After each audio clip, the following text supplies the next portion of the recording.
आज हम बहुत ही आसान रोल पट्टी बनाने वाले हैं जो कि हम घर में बनाकर स्टोर कर सकते हैं पूरे रमज़ान के लिए। और इन्हीं पट्टी के साथ हम रोल भी बना सकते हैं और इन्हीं पट्टी के साथ हम समोसे भी बना सकते हैं। बहुत ही मज़ेदार और बिल्कुल बाज़ार जैसे। आपको बाहर से रोल पट्टी खरीदने की बिल्कुल ज़रूरत नहीं होगी। घर में ही बनाएं और पूरे रमज़ान के लिए आप फ्रीज़ करके रख लें। तो मैं हूँ Tooba Khan, welcome to my channel घर का खाना। Let's get started. तो यहाँ सबसे पहले मैंने 2 कप मैदा ले लिया है और आपने मैदे को अच्छे से छान लेना है। मेजर कर लें, 2 कप मैदा है ये। उसके बाद मैं इसमें शामिल करूँगी 1 टीस्पून नमक। उसके बाद मैं इसमें शामिल करूँगी 1/4 टीस्पून कलवंजी। ये टोटली ऑप्शनल है, आप चाहें तो स्किप भी कर सकते हैं, लेकिन मुझे बहुत पसंद है अगर रोल पट्टी में कलवंजी का इस्तेमाल किया जाए। उसके बाद मैं इसमें शामिल कर रही हूँ 2 टेबल स्पून। आप ऑयल भी शामिल कर सकते हैं, घी भी शामिल कर सकते हैं। उसके बाद आपने इन सारी चीज़ों को बहुत ही अच्छे से मिक्स कर लेना है। मिक्स करने के बाद आपने नीम गर्म पानी ले लेना है और नीम गर्म पानी के साथ आपने इसका एक आटा गूँध लेना है। आपने बहुत सख्त आटा नहीं गूँधना है, नरम आटा गूँधना है। तो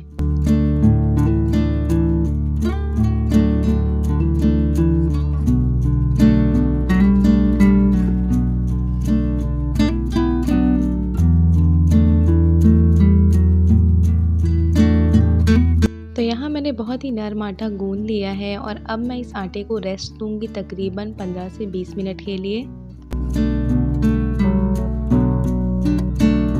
तो 15 मिनट हो चुके हैं और अब आपने आटे को काउंटर पे ले लेना है और इस तरह आपने एक रोल बना लेना है लंबाई में। और उसके बाद आपने क्या करना है, इसे छोटे-छोटे से इक्वल पार्ट्स में आपने डिवाइड कर लेना है और फिर आपने उसके छोटे-छोटे से पेड़े तैयार कर लेने हैं।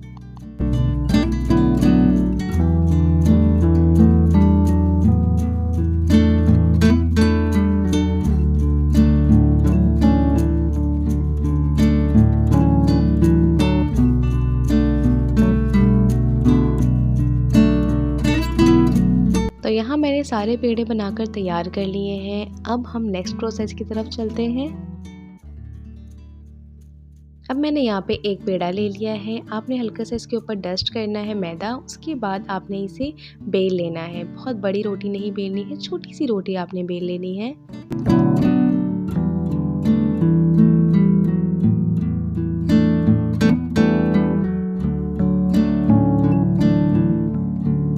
तो यहाँ मैंने छोटी सी रोटी बेल ली है और इसे मैं साइड पे कर दूँगी। और इसी तरह जितने भी मैंने पेड़े बनाए हैं उन सब के साथ मैं इतनी छोटी-छोटी सी रोटियाँ बेल लूँगी।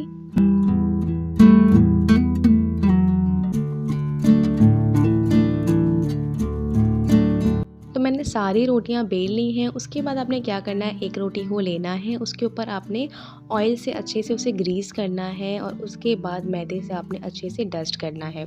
उसके बाद फिर से आपने जो दूसरी रोटी बेली है वो उसके ऊपर रख देनी है। फिर आपने यही प्रोसेस रिपीट करना है, ऑयल से ग्रीस करना है, फिर उसके ऊपर जो है आपने वो मैदे को डस्ट करना है, फिर आपने तीसरी रोटी रख देनी है। इसी तरह आपने जितने भी पेड़े तैयार किए हैं सबके साथ सेम प्रोसेस करना है। अगर आप ज़्यादा बनाना चाहते हैं रोल पट्टी तो आप ज़्यादा पेड़े बना लें, कम बनाना चाहते हैं तो कम बनाएं, ठीक है। ये आप पे डिपेंड करता है। जितने भी पेड़े आप बना रहे हैं उन सब के साथ आपने सेम प्रोसेस करना है।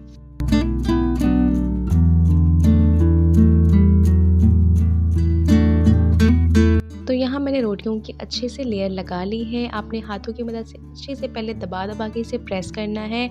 उसके बाद इन सारी रोटियों को मिलाकर हमने एक बड़ी सी रोटी अब बेलनी है, बिल्कुल पतली और बड़ी सी रोटी, ठीक हो गया। अब आपके तवे पे भी डिपेंड करता है। अगर आपका तवा छोटा है तो फिर आप छोटे छोटे से पेड़े बनाएं, ठीक हो गया। अगर आपका तवा बड़ा है तो आप नॉर्मल जिस तरह मैं पेड़े बना रही हूँ ऐसे भी बना सकते हैं, ठीक हो गया। अगर तवा छोटे, क्योंकि जाहिर सी बात हम रोटी को जब बेलेंगे तो वो काफ़ी बड़ा हो जाएगा तो वो तवे पे पूरा नहीं आएगा। तो फिर अगर आप तवे के हिसाब से बनाएंगे, अगर आपका तवा छोटा है या बड़ा है उस हिसाब से बनाएं, तो फिर पेड़े जो है वो आप छोटे या बड़े कर सकते हैं। अगर तवा छोटा है तो छोटे छोटे पेड़े बनाएं और सेम प्रोसेस रिपीट करें। उसके बाद आपने रोटी को अच्छे से बेल लेना है, बिल्कुल बड़ी सी रोटी बना लेनी है।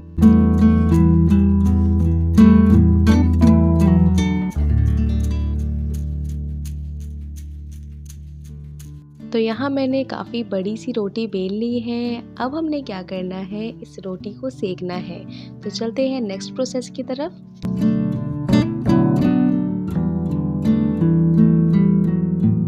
तो यहाँ मैंने तवे को अच्छे से गरम कर लिया है। जब तवा गरम हो जाए तो आपने क्या करना है, फ्लेम को मीडियम टू लो कर देना है। उसके बाद जो हमने बड़ी सी रोटी बेली है उसे इस तवे के ऊपर रख देना है।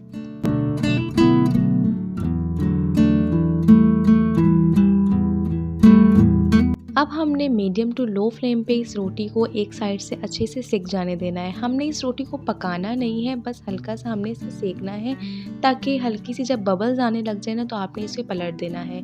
ज़्यादा आपने इसे पकाना नहीं है, पकाना हमारा मकसद नहीं है रोटी को, बस हल्का सा हमने सेकना है इसे। चेक कर लें अगर एक तरफ से हल्के-हल्के बबल्स आना शुरू हो गए हैं तो फिर आपने क्या करना है, इसे टर्न कर लेना है और दूसरी साइड को भी आपने इसी तरह हल्का सा सेक लेना है। आप देख सकते हैं कि मैंने इसे बहुत पकाया नहीं है, बस इस तरह जब ये वाइट होना शुरू हो गया है, बबल्स आने शुरू हो गए तो मैंने इसे टर्न कर लिया है। दूसरी साइड को भी इसी तरह तकरीबन बहुत ज़्यादा से ज़्यादा इसे आपने 15 से 20 सेकंड देने हैं बस, क्योंकि तवा हमारा ऑलरेडी गर्म है। और मीडियम टू लो फ्लेम पे दोनों साइड को 15 से 20 सेकंड दें और आपने इसे उतार लेना है तवे से। तो यहाँ पे अब हमने इस रोटी की लेयर जो बनाई थी उसे खोलना है, यानी कि हमारी जो रोल पट्टी है उसे हमने अलग-अलग करना है। तो यहाँ पे ये ठंडा हो चुका है। उसके बाद ये देखिए ये खुद ब खुद ही यहाँ से साइडों से निकलना शुरू हो जाएगा और अगर नहीं निकल रहा हो तो आपने इस तरह साइडों से इसे निकाल लेना है। ये देखिए बिल्कुल आराम से आपने करना है, बिल्कुल भी जल्दबाजी नहीं करनी, नहीं तो ये फट भी सकता है। बहुत ही पेशेंस वाला काम है, बिल्कुल आहिस्ता-आहिस्ता। मुझे तो ये करने में बहुत मज़ा आता है क्योंकि ये बहुत आसानी से निकल आता है। बस आपने हाथों को बहुत ही लाइट रखना है और लाइट हाथों से आपने करना है। साइडों को पहले अच्छे से आप लूज़ कर लें, उसके बाद सेंटर से तो ये निकल ही आता है। तो बस बहुत ही हल्के हाथों से, बहुत ही प्यार से आपने सारी शीट्स को अलग कर लेना है। तो आपने देखा कितनी आसानी से ये शीट अलहदा हो गई है। बस आपने थोड़ी एहतियात से बहुत ही आराम से करना है और अगर साइडों से ये थोड़ा-सा टूट भी जाए तो कोई मसला नहीं, क्योंकि हमने इसके साइड्स को वैसे ही काट देना है, तो परेशान होने की ज़रूरत नहीं है। साइडों से ये हो जाता है, थोड़ा-सा टूट भी जाता है क्योंकि ज़ाहिर सी बात है स्टिक हो जाता है साइडों से ये, तो अगर टूट जाए तो कोई मसला नहीं है, ये बाद में वैसे भी कट हो जाएगा। तो बस इसी तरह बहुत ही आसानी से आपने सारी शीट्स को अलहदा कर लेना है।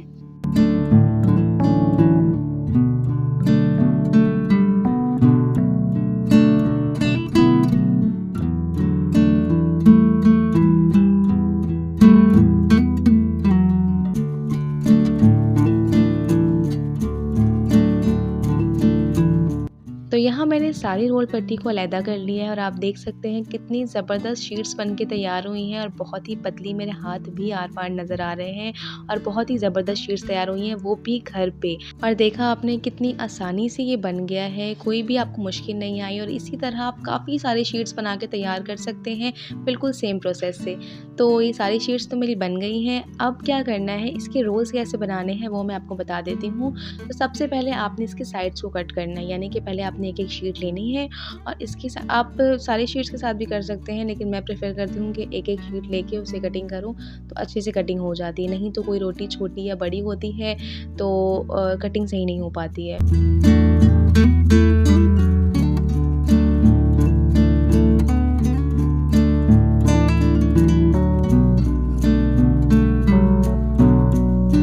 तो कटिंग तो आपने देख ली है कि किस तरह आपने इसकी साइड्स को कट करना है। तो यहाँ हमारे पास रोल पट्टी बनके बिल्कुल तैयार है। इस तरह ही जो है ना वो रोल पट्टियाँ बनती हैं और इसी शीट्स के साथ आप समोसा पट्टी भी बना सकते हैं। सेम चीज़ है, आप इसके साथ रोल पट्टी भी बना लें और समोसा पट्टी भी बना लें। समोसा किस तरह बनाया जाता है वो मैंने आपके साथ एक रेसिपी में शेयर किया हुआ है, उसका लिंक मैं डिस्क्रिप्शन बॉक्स में दे दूँगी, आप वहाँ से चेकआउट कर सकते हैं। तो वो तो मैंने आपको सिखाया हुआ है कि समोसे किस तरह बनाते हैं, लेकिन रोल किस तरह बनाते हैं वो मैं आपके साथ शेयर कर रही हूँ। तो आपने जो भी स्टफिंग तैयार करके रखी है उसे आपने इस तरह सेंटर में रखना है और थोड़े साइड पे रखना है, ठीक हो गया। स्टफिंग को रखने के बाद आपने क्या करना है, आप पानी का भी इस्तेमाल कर सकते हैं या पानी और मैदे का एक घोल तैयार कर लें, ठीक हो गया। उसे आपने इस तरह साइडों में अच्छे से लगा देना है ताकि ये आपस में स्टिक हो जाए। साइडों से आपने बिल्कुल इस तरह फोल्ड करना है, इससे क्या होता है कि स्टफिंग बाहर नहीं आती है। और थोड़े टाइट हाथों के साथ आपने रोल को अच्छे से फोल्ड कर लेना है। लास्ट में भी आपने जो घोल तैयार किया है मैदे और पानी का, वो लगा के आपने अच्छे से इसे सील कर देना है, बंद कर देना है। तो आपने देखा ना कितने ही आसान तरीके से हमने रोल पट्टी भी तैयार कर ली और इस तरह रोल्स भी तैयार कर लिए। बहुत ही परफेक्ट आपके रोल्स बनेंगे और इस तरह आप रोल्स या समोसे बनाकर फ्रीज़ कर सकते हैं महीनों, कोई टेंशन की ज़रूरत नहीं है। आप रोल पट्टी बनाकर भी फ्रीज़ कर सकते हैं और इस तरह आप स्टफिंग भी फिल करके फिर भी इसे फ्रीज़ कर सकते हैं। दोनों तरीक़ों से ये बहुत ही सेफ़ है और बस आपने निकालना है और इसे फ्राई करना है। बहुत ही आसान तरीका है। तो अब आपको रोल या समोसा पट्टी बाज़ार से ख़रीदने की बिल्कुल भी ज़रूरत नहीं है। घर में बनाएं, एंजॉय करें और मुझे फ़ीडबैक लाज़मी दें कि आपको ये रेसिपी कैसी लगी। मुझे पूरी उम्मीद है कि आपको ये रेसिपी बहुत ज़्यादा पसंद आएगी और आपके लिए बहुत ज़्यादा हेल्पफुल रहेगी। तो अगर आपको मेरी वीडियोस पसंद आ रही हैं तो जल्दी से चैनल को सब्सक्राइब कर दें। मिलते हैं इंशाल्लाह इसी तरह की मज़ेदार सी वीडियोस में। तब तक के लिए अपना बहुत सारा ख्याल रखें और मुझे दुआओं में याद रखें। अल्लाह हाफ़िज़।